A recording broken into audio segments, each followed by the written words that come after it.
Like many in our community, I feel shock and anger right now. Now at 6, a search for answers. She was just very benevolent, very passionate about making the world a better place. Friends and family mourn after a murder in one hometown. Questions are raised about safety in the community. I hate that this happened. My heart hurts as this happened. We are going to try to hold Mr. Davis accountable for what he did. Tonight, warrants shed new light into what some are calling a heinous crime.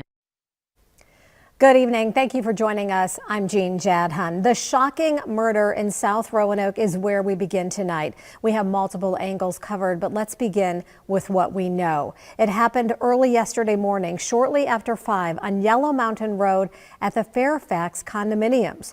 For reference, this is right down the road from Carilion Roanoke Memorial Hospital. Police say they believe 80-year-old Susan Williams was in the hallway of the condos when 34-year-old Kurt Davis attacked her. Officials say Williams was found dead at the scene. Police say Davis, who was homeless, is facing a second-degree murder charge. WDBJ7's Layla Mitchell has been following this story since yesterday. Layla, where does the investigation stand tonight? Yeah, Jean, Kurt Davis remains behind bars tonight, charged with second-degree murder, and he had his arraignment this morning where he asked for a public defender.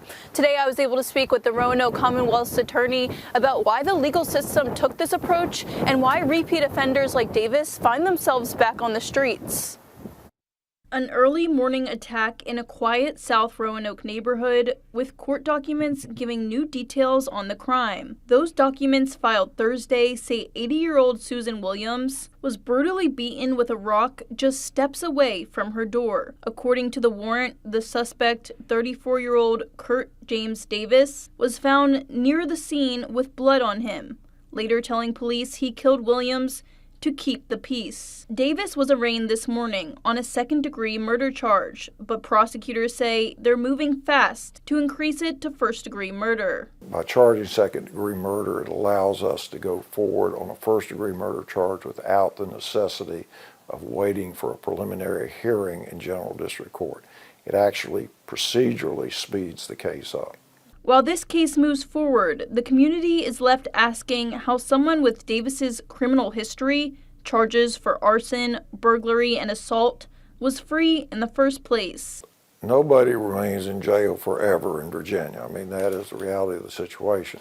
In 2017, he was charged with the arson of the Little Caesars pizza shop on Brandon Avenue, as well as breaking into that building. He was ultimately convicted of both charges. There was a sentencing. The judge imposed a 4-year sentence, which was within the sentencing guideline. He served the 4 years. He was released on a 3-year post-release supervision status. Finished that without problem, as far as we can tell based on our preliminary. He did not come back through the court system.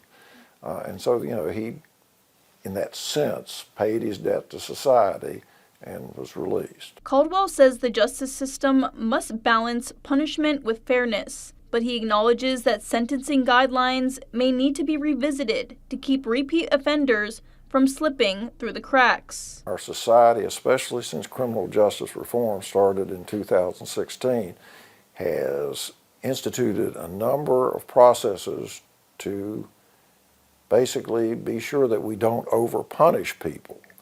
And so our sentencing guidelines are there to ensure fairness. And Caldwell tells me he does believe those guidelines would need to be tightened, but that would have to come directly from the General Assembly. And Jean, tonight Davis, like I said, he does remain in jail. And if he is indicted on first-degree murder charges in March by a grand jury, that could move the trial timeline up by 6 months. Back to you in studio. All right, Layla, it does help to understand the Commonwealth's attorney's point of view on this from the standpoint of the law. Thank you so much.